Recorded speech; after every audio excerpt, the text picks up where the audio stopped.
La Sociedad Dominica de Medios de Comunicación, Sodomco, presenta A Pensar Más con Rosa María Palacios.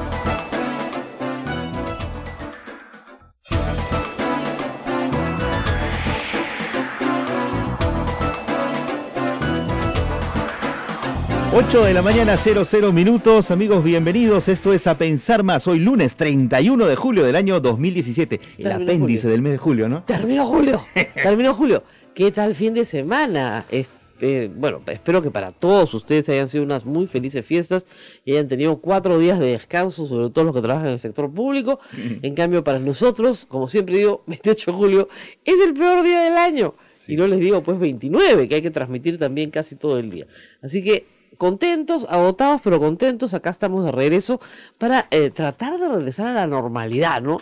Pero es una normalidad compleja porque ya tenemos al presidente de la República como que haciendo pues el trazado de la cancha. Sí. Y además tenemos un problema internacional de Venezuela que vamos a hablar largamente, como ustedes ya han escuchado en el noticiero. ¿Qué te pareció el mensaje, tú que estabas acá? A ver, acá y allá. Coincido plenamente con lo que tú opinas ese día. Muy desordenado. Muy desordenado. Totalmente. Las ideas estaban dispersas. No había, digamos, una articulación precisa entre lo que era un mea culpa, lo que es promesa y lo que significa realmente una acción a tomar en adelante. No, además, ya, digamos, reparto de culpas. A ver. Cuando tú haces reparto de culpas, bueno, tienes que hacer una enumeración pues, de todos los culpables, ¿no? Y Keiko Fujimori no era culpable. Entonces, ¿qué? Galarreta, no mencionó al Congreso, ¿no? Mencionó al Congreso. Sí. Galarreta, de hecho, este ha sido un año perdido en una entrevista. ¿Pero perdido por culpa de quién? O sea, ¿quién es el que se ha bajado ministros? O sea, yo decía, y claro, ¿qué es lo que te está anunciando el presidente al no anunciarlo? Que vamos a lo que se llama en Francia una cohabitación. No es una convivencia, ¿no? Sino que vivimos en la misma casa, ¿no es cierto? No nos peleamos porque, bueno, nos bañamos pues en el mismo caño, comemos en el mismo plato, pero no somos parientes, si quieres ponerlo. Es una cohabitación, ¿ya? Cada uno con su vida, cada uno por su lado, pero vamos a vivir en la misma casa. Lo cual no me parece una mala opción política si es que es explícita, ¿ya? Pero no llega ni a hacerlo, ¿no? El anuncio de estos 5 proyectos de ley, que en realidad uno es de reforma constitucional y es bien complicada, hay que leerla con pinzas esa reforma, ya espero esta semana podérselas explicar. Son proyectos pactados con Keiko Fujimori cuando fue a visitar al presidente de la República. Así es. Que son de todo tipo, ¿no? Desde las inspecciones de SUNAFID o el recojo de la basura y la reforma del Consejo Nacional de Magistratura. No hay mucho orden en la materia de reforma. No hay mucho orden en la asignación de culpas. Y luego el eje central del discurso, que es importante, es cómo hacemos para que la economía de los peruanos mejore, porque la economía de los peruanos no está bien, la plata no alcanza, y ellas a fin de mes con la lengua afuera, no hay capacidad de ahorro en las familias. En este momento no hay capacidad de ahorro en las familias. Entonces, ¿cómo hacer para lograr satisfacer un poquito más, ¿no es cierto?, esa necesidad de que el que tiene que llegar a fin de mes a pagar su crédito lo pueda pagar? Y esa parte fue una especie de yo espero que, ¿te das cuenta? Que es muy bonito, yo también espero, ¿no? Entonces el presidente nos ha anunciado 12 proyectos de inversión privada muy grandes, no los nombró, 4 minas grandes sí las nombró, pero que no son tan grandes pues como las Bambas tampoco, ¿no? Y una gran expansión del gasto público en la reconstrucción del norte, en los Juegos Panamericanos, ¿no es cierto?, y en el programa de agua y desagüe. Y iban sumando pues los miles de millones, ¿no? Y que con eso, ahora, su primer proyecto, que era sacar adelante el aeropuerto de Chinchero, se cayó, ¿no es cierto? Si no ha podido sacar un aeropuerto en provincia, ¿cómo va a sacar todo lo demás? Lo que no nos explicaba era cómo. Nos alegra que el metro de Lima ya se resolvió el pleito que había con el contratista, que el aeropuerto por fin se ha hecho la adenda número 10, creo, 12 al contrato, y por fin se logra hacer el aeropuerto. Para el aeropuerto de Lima, sí. Que es muy urgente. Así es. No solamente es muy urgente para Lima, y eso quiero que lo entiendan en todas las provincias que me escuchan en el país.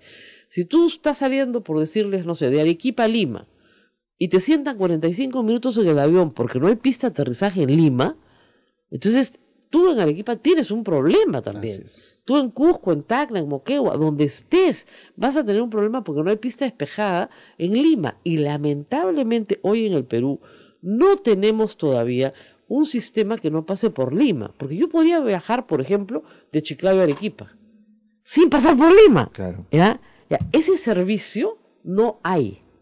Yo podría hacer un Chiclayo-Cusco, que sería una ruta turística bien interesante, ¿no es cierto?, para ir a Cuelap, y de ahí me voy a Chiclayo, tomo mi avión y me voy a Cusco. Pero es una ruta de turismo interno, no es una ruta de los turistas que vienen desde el Exactamente. exterior. Lo que pasa es que nosotros no tenemos todavía un sistema articulado que no pase por Lima.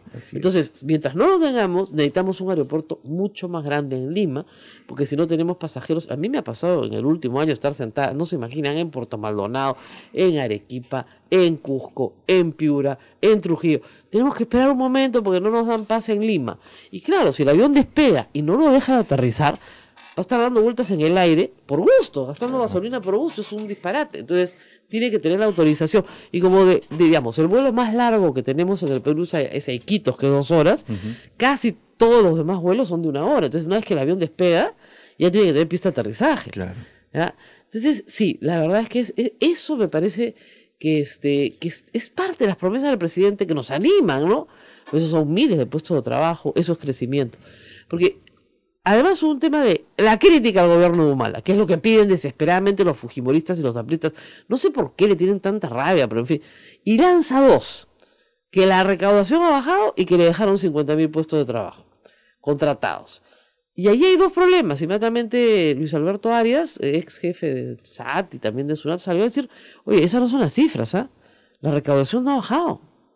Lo que va a bajar la recaudación el próximo año, cuando se apliquen las medidas que Torne ha aprobado. ¿Ya? Ese es el tema. O sea, perdón, este año, por las medidas que Torne ha aprobado, o sea, de enero a diciembre, el programa ha implicado una recaudación mucho más baja de IGB. Es este gobierno el que ha aprobado normas más para bajar IGB. Y la otra cosa es que Servir dice que no se dejaron 50.000 contratados, sino 17.000. Entonces, alguien le está dando las cifras mal al presidente. Eso es bien grave. O sea, si vas a acusar a tu antecesor, que está muy bien, tienes que acusarlo bien. Y la otra cosa es las cifras mismas, ¿no?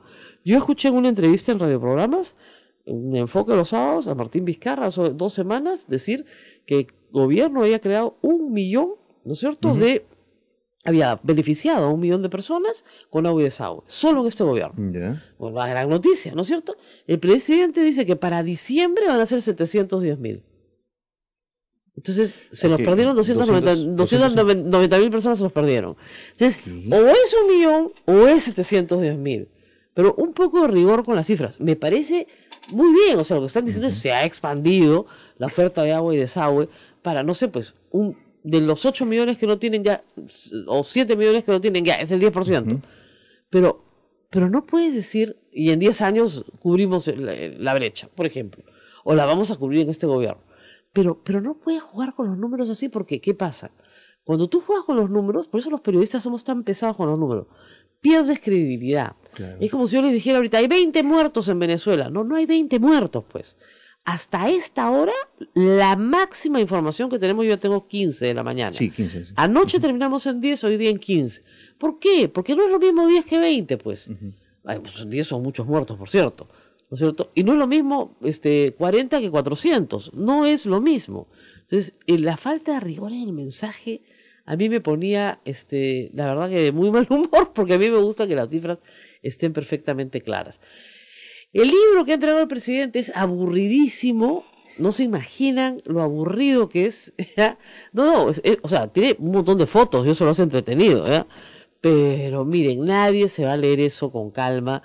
Voy a tratar de hacerlo para desentrañar algunos misterios, pero me parecen más unos párrafos llenos de buenas intenciones y de cifras que no ayudan en nada al argumento del gobierno. ¿Es muy técnico? Mira, por ejemplo, en la parte de crecimiento, en la parte económica, señala que el último año, 2016, mitad gobierno Humala, mitad gobierno Kuczynski, creció el país en 3.8. ¿Cómo explicas entonces que ese gobierno que fue pésimo, creció en 3.8 y crece en 2.7? Claro. Ya, eso es lo que el presidente no puede explicar. Entonces no puedes culpar al fenómeno del Niño y al efecto Lavallato sin culpar tu pobre gestión, más el obstruccionismo del fujimorismo. Y estos dos temas los deja afuera. O sea, nuestra gestión no ha sido pobre y el fujimorismo no hizo nada. Todo es la culpa del fenómeno del Niño, todo es la culpa de la inacción de las empresas brasileñas luego de que Lavallato revienta. Cuidado, podría estar poniéndose una soga al cuello, porque estoy seguro que los detractores han comenzado a notar esas falencias, ¿no? Claro. No, porque que cualquiera, porque está escuchando atentamente, sabe de lo que no está diciendo, ¿no es cierto? Entonces, y la otra cosa, pues, es que está bajando la cabeza frente a Keiko Fujimori por enésima vez. Ahora, lo sorprendente es que termine el discurso. ¿Quiénes son los más virulentos en atacar? Los fujimoristas. No, Rosa Bartra, ese discurso no sirve para nada, es más de lo mismo, no sé qué, parece la continuación del gobierno Humala. Entonces, ¿qué pasó acá? Se suponía que ya tenían una tregua, ¿no? El que sea así calmado es Alarreta. Salvo decir que ha sido un año perdido. Gracias a él, lo que yo, ¿no? Es una flor al lado de todo lo que decía. Pues. Claro, claro, está bonito, ¿no? Bueno, y el otro tema del que vamos a hablar hoy día, más adelante, es de Venezuela. Tú lo anunciabas antes de empezar el programa, en el noticiero. Vamos a tratar de explicar para todos nuestros oyentes cuál es el problema en Venezuela. Miren, el gobierno de Maduro terminó muy deslegitimado cuando se elige una Asamblea Nacional, un parlamento, ¿no es cierto?, en el cual, ellos también tienen un parlamento unicameral, en el cual el gobierno no tenía mayoría, ¿ok? Igual como Cuchigi acá, igualito. Maduro no tenía mayoría, la mayoría la tenía la oposición. Pero como ese hombre tiene modales dictatoriales, no puede gobernar con oposición. Y ha hecho todo lo posible por limitar las facultades legislativas de esa asamblea que prácticamente no puede legislar, porque le han quitado facultades tras facultades tras facultades.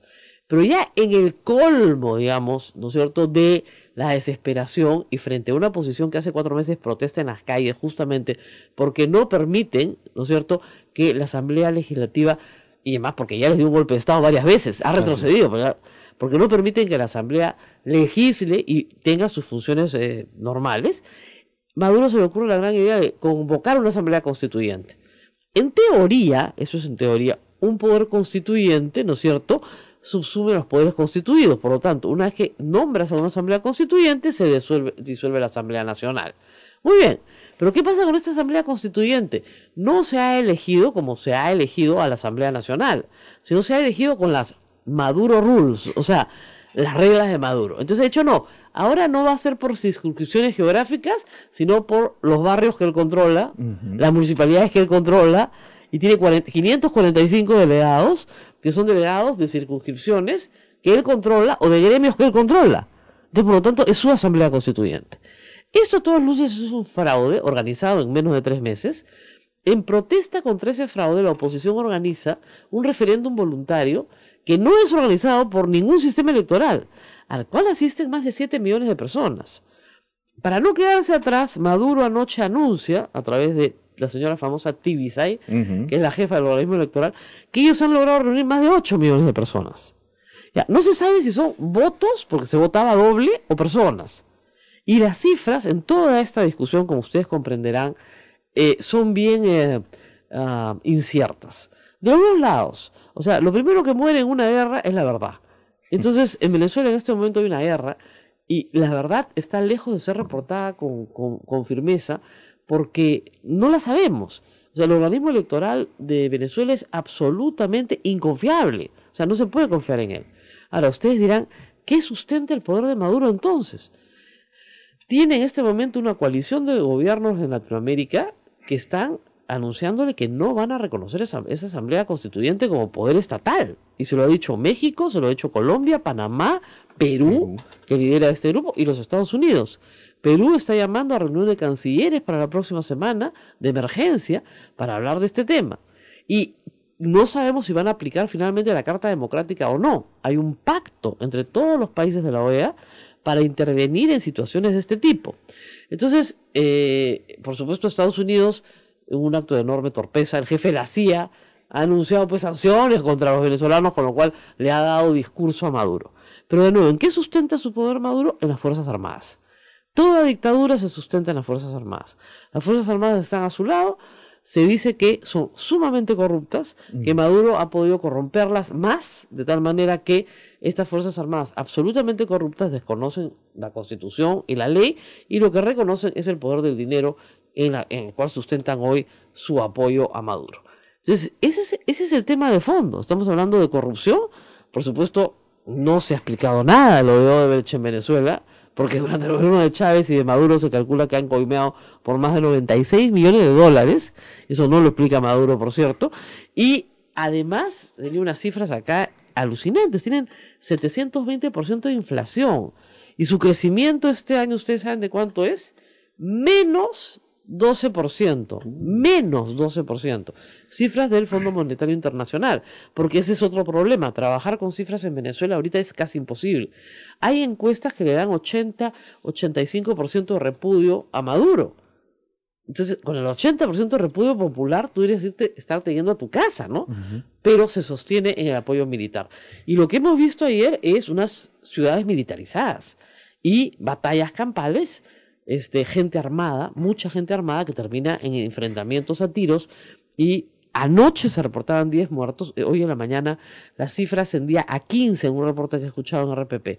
Entonces, ya con 15 muertos tú no estás hablando de una alegre jornada electoral, ¿no? De ninguna manera.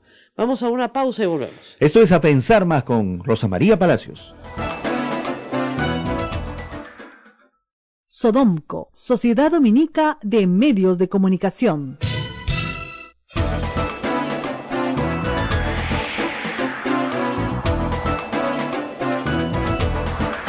8 de la mañana, 19 minutos, continuamos. Esto es A Pensar Más con Rosa María Palacios. Bueno, hay varios medios que están discutiendo una estupidez, discúlpenme, pero la tengo que discutir porque me ponen acá. Por favor, Rosa María, tú que lo sabes todo, yo no sé nada, ilumínanos. Es verdad lo que ha publicado Exitosa sobre la década 18 del hijo de la ministra. Miren, la ministra Martens no era ministra cuando su hijo, con todo derecho, como cualquier joven peruano, postuló una beca de posgrado.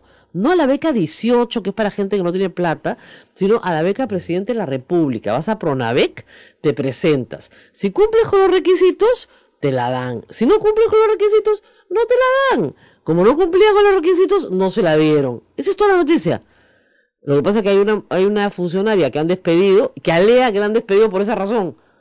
Meses después, esto sucedió el año pasado. Claro. Y la han despedido ahora por esa razón.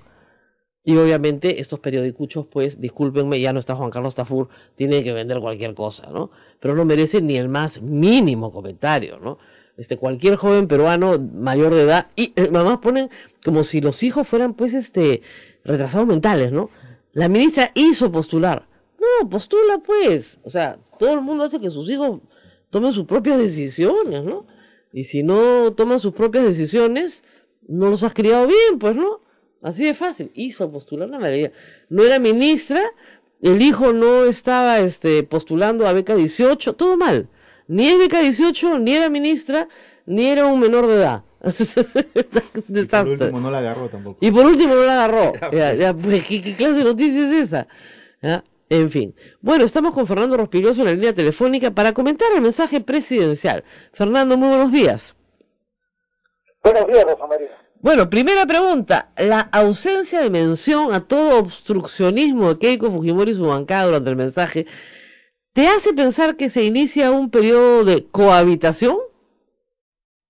No, en absoluto. Solo me hace pensar que Pedro Pablo Kuczynski sigue aislado de la realidad y que no entiende la política, y el grupo que lo rodea y que gobierna con él tampoco, ¿no? Porque si ese ha sido el tema más importante que ha marcado el escenario político en el primer año de su gobierno, debería haber hecho alguna referencia, buena, mala, regular, algo, pero tenía que haber dado una explicación y planteado, propuesto, sugerido alguna manera de resolverlo. Sin embargo, simplemente lo ignoró. Claro, pero digamos, hay algunas personas que dicen, bueno, mencionar la zona de la Casa del Horcado, de repente el Congreso se te ponía muy hostil, ¿qué debió decir sobre Keiko Fujimori y sobre el Congreso? Ni insultado ni nada, pero debía partir del reconocimiento de que había un problema, y decir, bueno, yo no sé lo que fuera su estrategia política, que nadie lo conoce. Aparte de no hacer nada, nadie sabe cuál es su estrategia, cuál es su orientación. Pero creo que algo debió decir, ¿no? Ahora, además de este tema político, coincido contigo en que no mencionarlo ha sido un error, porque existe, ¿no? Sobre todo en un discurso donde dices, un presidente tiene la obligación de decirle la verdad al pueblo, entonces decirnos la verdad completa. Hay el tema marcadísimo como eje de su discurso de la economía. Y lo que nos está diciendo es que ha fracasado. O sea, eso es clarísimo. El Perú creció 3.8 el año pasado y ahora crece 2.7. Y luego señala culpables, pero no señala la propia impericia del gobierno o el obstruccionismo fujimorista como culpable. Solo Lavallato y las lluvias. Así es, se echa la culpa a los demás. Bueno, está en la tradición de nuestros gobernantes que jamás admiten ninguna responsabilidad, pero algo podríamos haber esperado de él. Ahora, en este caso la cosa es peor porque por lo menos el actual ministro de Economía y premier Fernando Zavala le está echando la culpa al ministro de Economía de este gobierno, al anterior, a Alfredo Torne, ayer en una entrevista en El Comercio. ¿Qué más que él nombró? Que en el último trimestre del año pasado hubo un ajuste fiscal y que eso es responsable de, por lo menos en parte, lo malo que va a la economía, cosa que no dijo PPK, pero Zavala sí lo dice. Ahora, sí.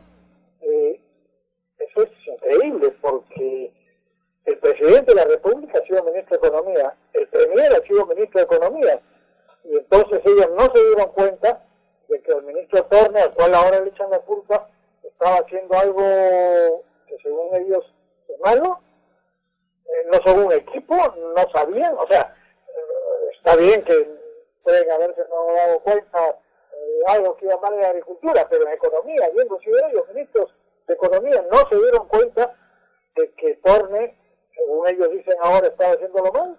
No, pues. No, además hay decretos supremos que se han aprobado con la firma del presidente de la República y del premier. Es decir, por decretos supremos se han modificado varias normas tributarias y por decretos legislativos que efectivamente van a bajar la recaudación este año. Porque con el cuento que iban a formalizar, ¿no es cierto?, se ha reducido sustancialmente el IGB y renta para pymes. Entonces, eso va a significar una caída importante en la recaudación. Y eso lo hizo Torne, con la firma de ellos. Así es, o sea, no pueden ahora evadir su responsabilidad en un tema que es su tema. Digamos, el único que conoce. Claro, es... No puede hacer eso, ¿no? Bueno, tal vez por eso... Tal vez por eso escogió ese tema como el central, ¿no? O sea, ha sido el central del eje central del discurso, ¿no? Pero luego hubieron muchas, digamos, propuestas legislativas tan variadas, obviamente pactadas con Keiko Fujimori en la reunión, variadas, por cierto, pero que no parecen ser necesariamente lo que uno debe presentar en un mensaje presidencial. ¿Por qué hizo eso? Para generar titulares al día siguiente. Sí, claro, para decir que está haciendo cosas concretas. En realidad fue una copia de lo que hizo en algún momento Alan García, ¿no? Alan García también, en uno de sus discursos presidenciales, empezó a sacar de la manga proyecto de ley. Ahora que traigo un proyecto de ley sobre X cosa, y lo exhibía. Ahora, la diferencia es que Alan García no tenía ningún proyecto, en realidad, era un blanco de cualquier cosa, y acá casi no se ha traído hechos, pero digamos, para llamar la atención, para tener que decir algo que sea más o menos específico para justificarse. Ahora, de las cosas que han presentado, a mí lo más importante me parece el del Consejo Nacional de la Magistratura, que era una promesa de campaña electoral. Así es. Ahora, eso implica reforma constitucional y un problema medio complicado, aunque no se me ocurre cómo resolverlo. Es decir, sacas a los gremios profesionales y pones al Congreso, pones al Ejecutivo y bueno, y al Poder Judicial, ¿no es cierto?, que ya está con el Ministerio Público y el Poder Judicial. Es decir, los poderes del Estado conforman el Consejo Nacional de la Magistratura, tipo Tribunal Constitucional o tipo BCR. ¿Qué piensas de eso? ¿No se politiza demasiado la elección de jueces? Sí, pero mira, lo que hay ahora es un desastre. Sí, claro. Realmente no creo que pueda haber algo peor. Se trataba de poner a la sociedad civil y en realidad son grupetes más o menos corruptos los que ponen ahí incluida la mayoría de miembros Así de es. ese consejo. Es un desastre. Habían varias propuestas, había una de transparencia, que era con 7 miembros, elegidos, en fin, con un mecanismo distinto que se ha planteado, en fin, hay que discutirlo, pero creo que eso es muy importante cambiarlo, porque el Consejo Nacional de la Magistratura es el que nombra a los jueces y a los fiscales y el que eventualmente los sanciona, ¿no? Ahora, eso es una cosa de largo plazo. Respecto a eso, que está muy bien que se empiece en algún momento, pero hay que hacer la reforma constitucional, constituirlo, en fin, eso va a tardar. Pero una cosa que me parece muy interesante es esta barbaridad, no sé cómo calificarla, que dijo Kuczynski, que su lucha anticorrupción era extraordinaria y que era reconocida. Sí, sí, yo también me quedé pasmada. O sea, la peor calificación que según todas las encuestas se le da al gobierno es en la lucha anticorrupción. Claro. Es peor que la de Humala, que ya era un desastre. Y lo dice pocos días después de que el propio gobierno ha destituido a las Procuradoras, claro. de corrupción de su gobierno, o sea, a la procuradora Príncipe y a la procuradora Ampuero. No hay que discutir si estuvo bien o mal, pero las votaron porque según el gobierno estaban haciendo un mal trabajo. Entonces, Claro. ¿cómo puede vanagloriarse después de que han hecho un excelente trabajo en la lucha anticorrupción si ellos mismos han despedido a las procuradoras? Por favor, ¿en qué Sí. país vive? No, esa parte del discurso sí dejó pasmados a todos, porque yo creo que se refería, Fernando, y no lo dijo correctamente, al plan que le entrega la comisión que integra Wagner, Vega, en fin, y que presentan un número de propuestas interesantes que por supuesto no han implementado. O sea, yo creo que se refería al plan, no se refería al... No, lo que dice Yo lo fue sé, que lo dijo pésimo. aquí en el Perú tomamos acciones inmediatas, no planes, y enérgicas contra la corrupción, acciones que han sido reconocidas en otras partes Que sí, del que mundo. son admiradas en todas partes del mundo. Acciones. No se refiere a planes sino acciones.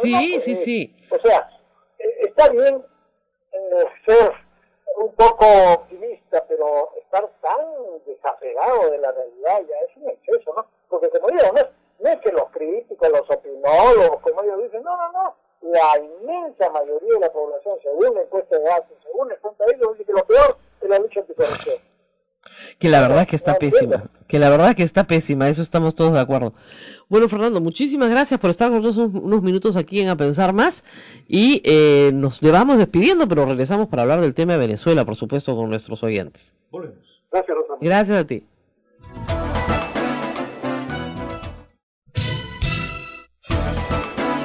A todos nuestros amigos que nos sintonizan por medio de Radio Santa Rosa en Lima, Radio Santo Domingo Chimbote, RCD, Radio San Martín Arequipa, Radio Veritas RTV Cusco, Radio Cepagua Ucayali, Radio Quillabamba La Convención y Radio Madre de Dios en Puerto Maldonado. Esta es Sodonco, la Sociedad Dominica de Medios de Comunicación. Gracias a los que nos sintonizan por medio de Facebook Live de Radio Santa Rosa. A Verónica Vallejos, gracias a Jaime Cajat, gracias Francisco GR, José Antonio Inga Garboso. Gracias también a Juan José Saldarriaga Vázquez, dice, el agredido tiene terror de denunciar a su victimario, con referencia a PPK. Claro. A Susana Rosa Mendoza Shin, gracias a María Peña, dice, pero los fujimoristas evidencian tregua si esta vez lo aplaudieron durante su mensaje. Yo no vi que lo aplaudan, ¿ah? Claro. Bueno. Tampoco, ¿ah? Sí, no, así, tampoco. Sí, pues, ¿no? Tampoco. York Ponce de León, buenos días, saludos desde New Jersey, aquí pendientes del programa. Y Susana Rosa nos dice, hay que analizar las declaraciones de Galarreta desde la psicología. Hay mucha patología en él y en sus principales voceros, por ejemplo, Becerril. Bueno, antes de pasar al tema de Venezuela, contarles una experiencia muy bonita el día 28 de julio, que no es el mejor día, por supuesto, para trabajar, pero así nos toca. Después de haber cubierto todo el mensaje en la República y aquí donde estuvimos con Abel unos minutos, pues en la noche, a las 8 de la noche, hubo una cita grande en la Feria del Libro y fueron más de 500 personas a la sala más grande que tiene la Sala Blanca Varela. Augusto Álvarez y yo presentamos este libro que hemos escrito juntos con Juan Carlos Tafur fuera del aire, como contamos la semana pasada. Juan Carlos tenía un viaje muy urgente y no pudo ir, un viaje de trabajo, ni siquiera de placer, y entonces lo presentamos los dos. Y luego, bueno, fue una larguísima cola de gente que quería el libro firmado. Entonces, bueno, creo que se vendieron muchos libros, así que ha sido un éxito muy grande. bueno. Hemos salido de noche ya éramos los últimos en salir de la feria, porque seguíamos firmando libros, Augusto y yo, pero muy bien organizada la feria, muy bien organizada las colas, la gente, mira, todo lo hacían fluir muy rápido para que se pueda atender al mayor número de personas posible. Una pena que no estuviéramos Juan Carlos, ¿no? Al público en broma le decíamos que les íbamos a dar la dirección de su casa para que él personalmente le firmara los libros. Pero bueno, gracias a todos, según la editora, es posible que se reimprima, así que ha sido una buena venta, supongo.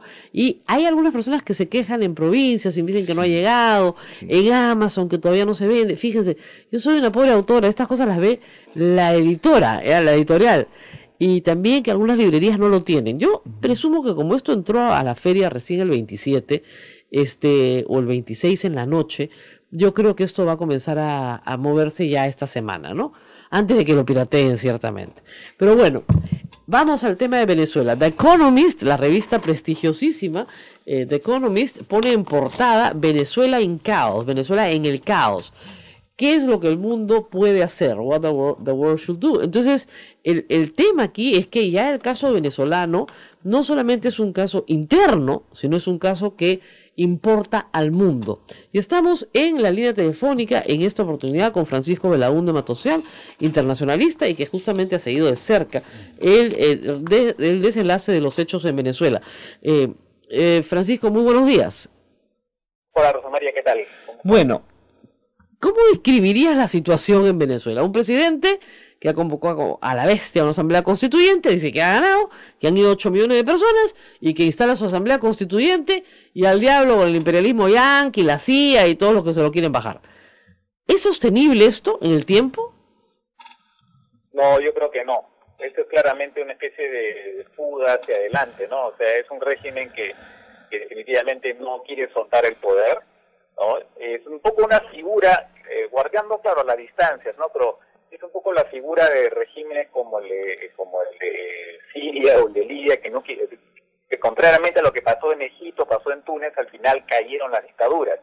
En este caso no quieren caer, claro, no estamos en el escenario, por suerte, de la violencia que ha ocurrido en Libia y después que sigue ocurriendo también en Siria, ¿no? Claro. Pero son regímenes que no quieren dejar el poder simplemente, o sea, simplemente están ahí y no están dispuestos a irse.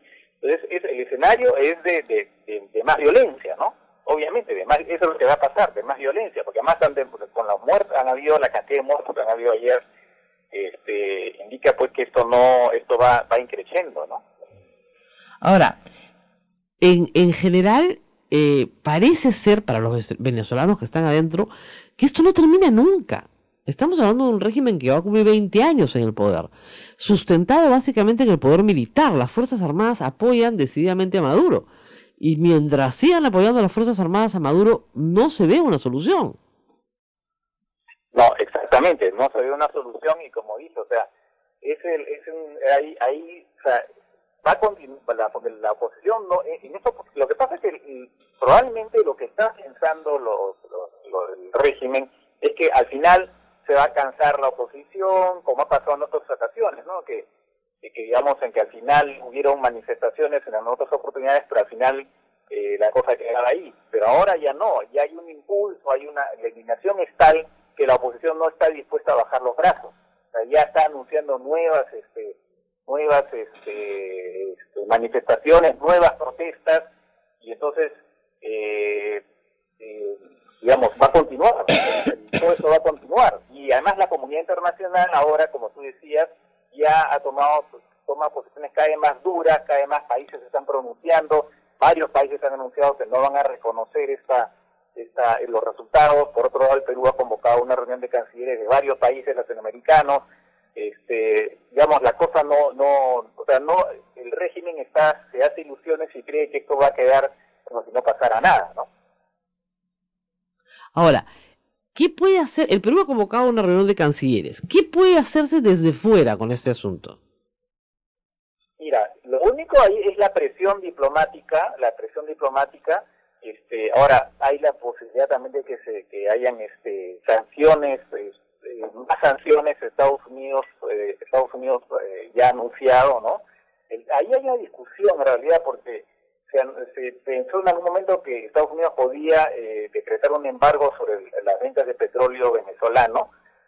Sin embargo, no había voces, creo que lo comentamos la última vez, como Moisés Naim, que es este comentarista venezolano muy conocido, este escritor venezolano muy conocido, y otros, que han dicho que sería un error y que eso sería más bien favorecer al régimen.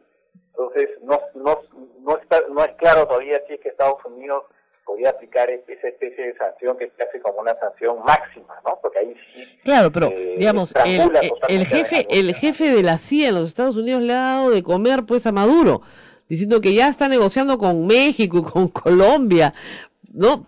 Digamos, le dan toda la vida algo que comer para que el hombre anuncie una invasión del imperialismo yanqui. Y alguna base popular tiene, pequeña, pero la tiene. Tiene todavía un poco de popularidad que la nutre, además todavía con el poco dinero que tiene, ¿no? Todavía algo de programas sociales. Entonces, efectivamente, o sea, ahí hay que tener mucho. Estados Unidos tiene que actuar con inteligencia, claro. Lo que pasa es que con alguien como Donald Trump no sé si eso necesariamente va a ocurrir, ¿no? Hasta ahora, por lo menos, no sabemos qué tipo de medidas, qué otras medidas, además de las que ya se han dado como dirigidas directamente a jerarcas del régimen. Ha anunciado también que va a haber sanciones contra los que estén elegidos en esta asamblea, ¿no? Claro. Ahora, son 543 delegados que además, digamos, no van a ser reconocidos por ningún país, ¿no? Ni Colombia, ni México, ni Panamá, ni Perú. Muy bien. De los países importantes de América Latina, ni Argentina. Pero esa asamblea, entre comillas, siendo poder constituyente, subsume los poderes constituidos y se vuelve soberana. Pero la controla íntegramente Maduro. Entonces, lo que va a hacer Maduro esta semana es nombrar a los delegados y disolver la asamblea. Ah, sí, claro. Y lo va a hacer, se reúna quien se reúna y se lo pida quien se lo pida. Ah, no, pero por supuesto. O sea, ya como te dije, él está decidido a ir con todo, es como si es una fuga hacia adelante, ir con todo y no importa las consecuencias. ¿Por qué? Porque sabe perfectamente que la alternativa es la salida del poder y la cárcel, así es simple. O sea, es simplemente... pero digamos, si tú tienes, como dices, si a tu enemigo le cierras todos los puentes, no queda más que el aniquilamiento. Entonces, si el hombre no tiene por dónde escapar, ¿no es cierto? Porque no va a dejar el poder y le están cerrando todos los puentes. O sea, el hombre ¿qué quiere? Que lo maten, morir en el poder, una de esas cosas románticas a los 60, digamos. Parece, yo no sé si ese es su cálculo, porque no sé si tiene esa valentía, ¿no? Pero no, más bien es una ilusión, creo yo, de que al final la represión va a primar y que es una ilusión, ¿no? Que la represión va a primar y que va a asustar a la oposición, que va a meter a la cárcel y que al final la gente pues se tendrá que calmar. Creo que más bien el cálculo, totalmente errado por supuesto, va por ahí, ese tipo de cálculo. Yo no creo que sea que quiera morir con la bandera, ¿cómo se llama?, de manera heroica y envuelta en la bandera y cosas por el estilo. Claro. ¿No? Yo creo que básicamente es una fuga hacia adelante. Realmente o es eso o nos vamos a la cárcel, así de simple. Entonces el cálculo es que la gente se canse, asustar a la gente, que la gente se canse y seguir como si no pasara nada. Bueno, con 720% de inflación, con un decrecimiento del menos 12%, son cifras del Fondo Monetario Internacional, porque no hay otras, porque además hay un lío de cifras en Venezuela espantoso. Hay unas encuestas de data análisis que señalan que el 80% de la población rechaza a Maduro, pero digamos, con lo que le queda, más las Fuerzas Armadas, puede crear una dictadura comunista, ¿no? Más o menos. ¿Por cuánto tiempo? Esa es la pregunta. Más o menos, no sé si tan comunista, pero en todo caso sí, una dictadura de todas maneras sí. Algo así, efectivamente, a eso estarían apuntando, ¿no? Pero una vez más, o sea, lo que pasa es que además estos regímenes muchas veces también se envuelven en su propio discurso, que se llegan a creer sus propias mentiras, se encierran en su propia torre de marfil y ya no ven la realidad, ¿no? Porque realmente hay gente que cuando uno ve es un régimen que ya se habla a sí mismo básicamente, ¿no? Entonces prefiere ignorar lo que está pasando alrededor. peor, ya pierden contacto con la realidad casi, ¿no? Eso es gravísimo, porque efectivamente van a haber más muertos, y es un poco lo que se venía anunciando ya hace un buen tiempo, que el régimen esto podía terminar en un baño de sangre, ¿no? Lamentablemente ya se está dando, un poco en cámara lenta, ¿no? Un poco en cámara lenta porque diariamente van muriendo, bueno, ayer había una aceleración, pero esto va a continuar y o sea, el horizonte simplemente es la caída del régimen. Ahora, ¿en cuánto tiempo? No lo sabemos. Bueno, muy bien, muchísimas gracias siempre estamos discutiendo en cuánto tiempo, y hace años que estamos en cuánto tiempo, nadie lo sabe, la verdad. Pero muy bien. Mañana cae, pero todavía pues no lo podemos decir, ¿no? Sí, o sea, hay ahí pues la pregunta, pero parece ahora sí que pronto, ¿no? Parece que yo creo que sí, yo creo que eso no va a durar mucho más. Además, digamos, estos resultados son inverosímiles, pues no, o sea, ¿cómo es posible que hayan votado más gente que el número de votos que alcanzó Maduro en la elección presidencial o que alcanzó el chavismo en la elección para la asamblea, ¿no? O sea, eso es absolutamente inverosímil, ¿no? No tiene sentido. Entonces, el fraude me parece que es evidente, ¿no? Más aún si se ven las imágenes de los centros de votación principales de Poliedro, donde no había nadie. Entonces, ¿de dónde sacan esas cifras? Bueno, muy bien. Muchísimas gracias a Francisco por estar esta mañana nuevamente con nosotros y ayudarnos tantos en este tema. Nosotros tenemos que hacer una breve pausa y regresamos con la parte final del programa. Sigue la gente peleando por esta estupidez de Beca 18. ¿Cómo los titulares falsos les encantan, ¿no? El morbo. Bueno, lamentablemente ese es el problema que tenemos normalmente con la audiencia, ¿no? Su delirio por el morbo. Vamos a la pausa y vamos a regresar para pensar más. Volvemos. Esto es A Pensar Más con Rosa María Palacios.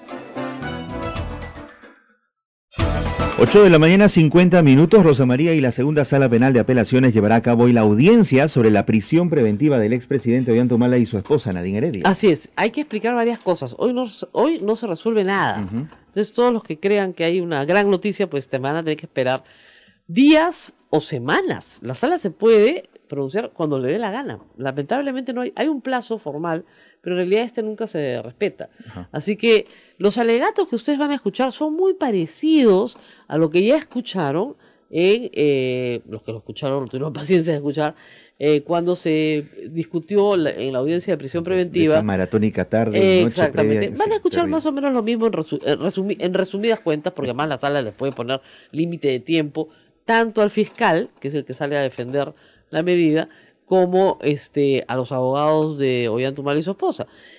¿Cuáles son los alegatos del señor fiscal? Que hay peligro de fuga, que hay un delito muy grave, que es el lavado de activos, que hay perturbación de la actividad probatoria, porque Ollanta ha comprado testigos en Madre Mía, y que se van a fugar porque han dado un poder para que sus hijas viajen. La verdad que los argumentos para prisión preventiva, como yo les he señalado, son bastante endebles. Luego dirá el señor abogado de la pareja presidencial que no hay ningún peligro de fuga, tan no hay, que están presos, y que se han entregado voluntariamente sin que nadie los capture, que los hechos de Madre Mía no tienen relación alguna con estos hechos y que sus hijas están regresando mañana, seguramente de Estados Unidos, y que dar un poder para que sus hijas puedan viajar con una persona de su confianza no significa peligro de fuga, porque significa que tus hijas puedan viajar cuando tú estás afrontando en el Perú una serie de medidas de comparecencia. Lo cierto es que ni Ollanta ni su esposo tenían impedimento de salir del país. Cuando el fiscal pidió impedimento de salir del país, acuerden ustedes que se los da el juez y la sala lo revoca y dice que no necesitan tener impedimento de salir del país. Esta vez, si la sala revocó el impedimento de salir del país, o sea, quien revoca lo menos pues tiene que revocarlo más. Lo más probable es que Ollanta y su esposa salgan libres.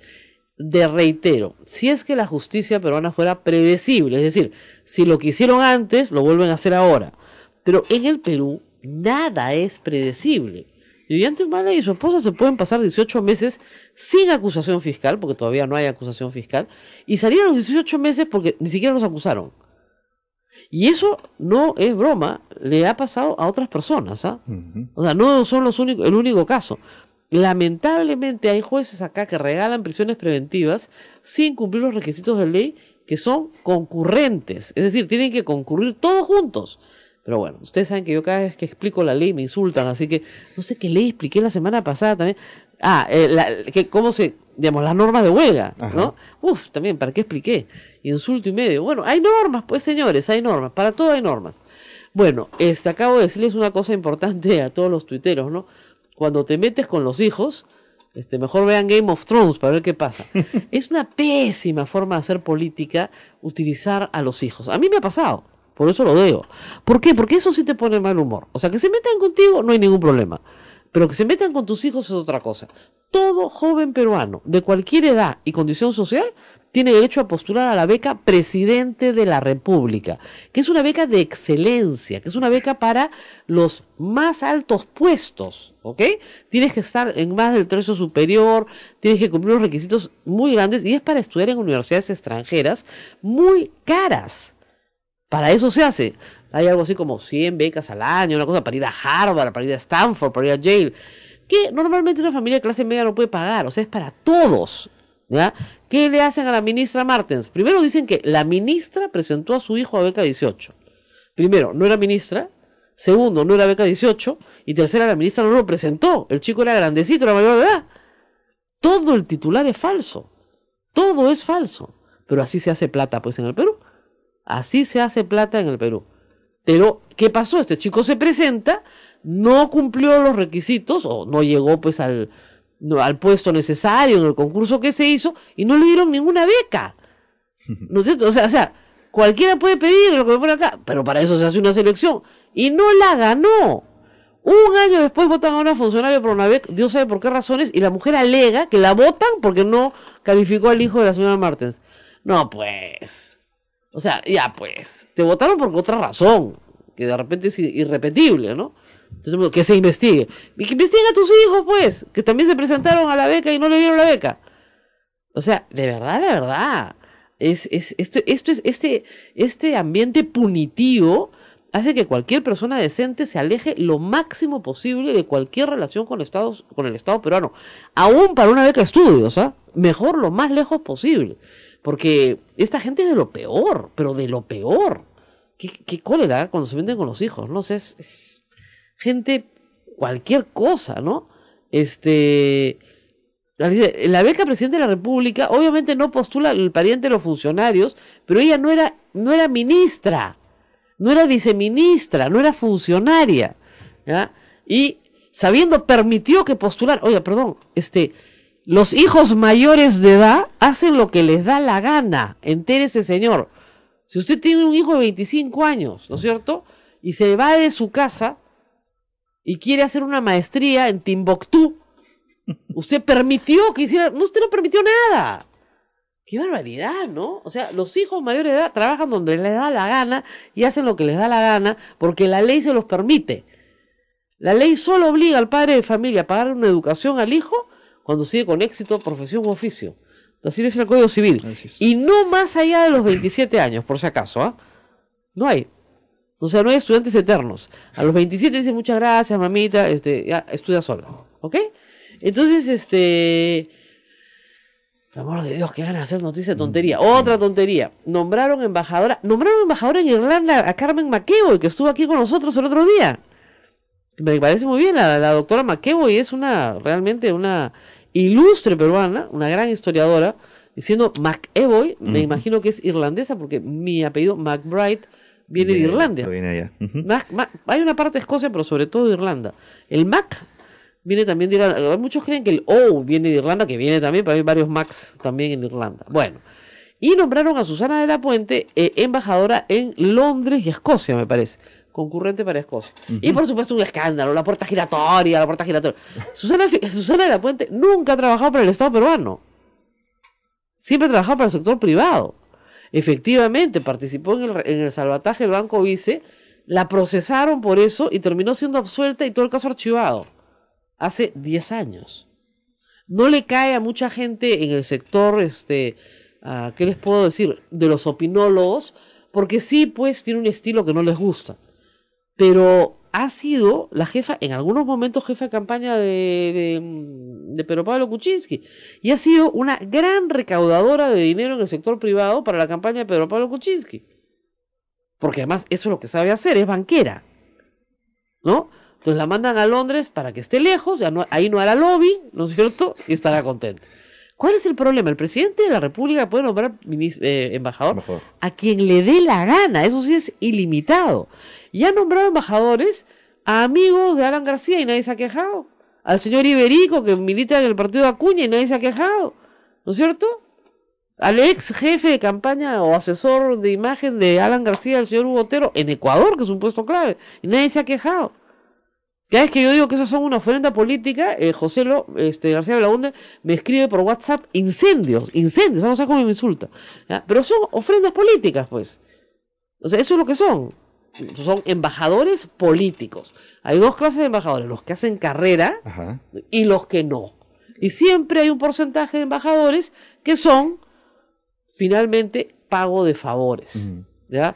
O compensaciones. Un ministro, por ejemplo, que ha trabajado mucho tiempo, y hay que sacarlo del país, pues para descontaminarlo, le das un cargo de embajador. Lo normal. Lo han hecho todos los presidentes del Perú desde 1821, ¿ya? O sea, no hay nada de raro, ¿no? Pero en fin, qué increíble, pero en fin. Ahora, 8:59 nos tenemos que ir. Esta tarde no esperen mucho de esta audiencia porque van a escuchar lo mismo de siempre. Y la resolución de esa apelación pues se dará en algunos días. Yo no creo que sea pronto porque en el Poder Judicial nunca se sabe la fecha. Se sabe cuándo se entra, nunca cuándo se sale. Probablemente los Humala no se libran de estar un mes en la cárcel, por lo menos, y porque mira, ya están desde el 14 de julio y ya estamos a 31 de julio. Pero sí reitero, en el Poder Judicial todo es impredecible. En estricto derecho no les correspondía estar presos. Y en estricto derecho están presos. Entonces, en estricto derecho deberían estar libres, pero probablemente sigan presos. ¿Por qué? Por la presión mediática y la presión popular. La gente ya los condenó, ya están juzgados, condenados y con el verdugo, con el hacha sobre su cabeza, no hay discusión. Entonces, cuando el juicio es popular, como hacía Sendero Luminoso, que juzgaba a la gente así, ya pues viene el ajusticiamiento, ¿no? Y yo creo que van a ser ajusticiados. Bueno, ahora, debe haber un proceso debido en todo caso, ¿no? No va a haber, porque ya, o sea, es imposible. Mira, no hay esperanza de que lo haya. Entonces. Mira, si te meten preso sin ninguna razón a una prisión preventiva, es legal, pero no tiene ninguna legitimidad basada en la ley. Entonces, lo que van a hacer los Humala más adelante, van a aprovechar todititas estas barbaridades para decir que en el Perú no hay justicia, hay una persecución política y van a buscar probablemente salir del Perú. Pero van a salir con un expediente bien armado, porque la justicia peruana le va a dar todas las herramientas para decirlo. ¿Por qué? Porque se ha hecho en el Perú un ajusticiamiento, en vez de hacer un acto de justicia. Claro. Lo que tú tienes que buscar, con Fujimori se hizo, lo decía todo el tiempo, la defensa de la parte civil, me acuerdo Carlos Rivera, Ronald Gamarra, no hay un ajusticiamiento acá, se tiene que aplicar la ley y la justicia. Si le corresponde tal beneficio, si le corresponde tal, si le corresponde la extradición, le corresponde la extradición, pero no un ajusticiamiento. A lo que yo me opongo, porque soy una persona que ha estudiado Derecho, es a que se aplique un debido proceso. Porque cuando no se aplica, imagínense que son culpables de verdad, pues van a salir libres. Ese es el problema. Y diferenciar lo que es el delito moral, ¿no? Frente a lo que es la situación bueno, yo les he caso, explicado 100 veces, ¿no? El otro día salió mi ejemplo en televisión. Una pobre abuelita que su nieta le había robado su plata, ¿no? Y ella decía... Y se sorprendía, ¿no? El reportero diciendo, bueno, lo que pasa es que la policía dice que la denuncia no se puede plantear porque no es delito. Claro, pues no es delito. Vivían en la misma casa. Vivían en la misma casa. La nieta le había robado a la vieja, pobrecita, la viejita con su platita, sabía dónde la guardaba, y eran como 10.000 soles, pues todos sus ahorros que los tenía guardados. Y la señora salió, pues, ¿no? En televisión, y el reportero decía, y no es delito. No es, pues. ¿Qué quieren que haga? Hay un montón de conductas inmorales que no son delito, ¿ah? Así es. Un montón de conductas inmorales, ¿es cierto? Bueno, nos tenemos que ir. El otro día estaba hablando, ya les contaré alguna vez, cómo hacer que te despidan No des ideas, ¿ah? Yo puedo que te despierten y te paguen tus 12 sueldos, todo, sin cometer falta grave. Ah, buenísimo, hay varias formas, ¿eh? Pero no las puedo decir, no voy a dar ideas. Bueno, nos tenemos que ir. Cuídense, hasta mañana. Chao.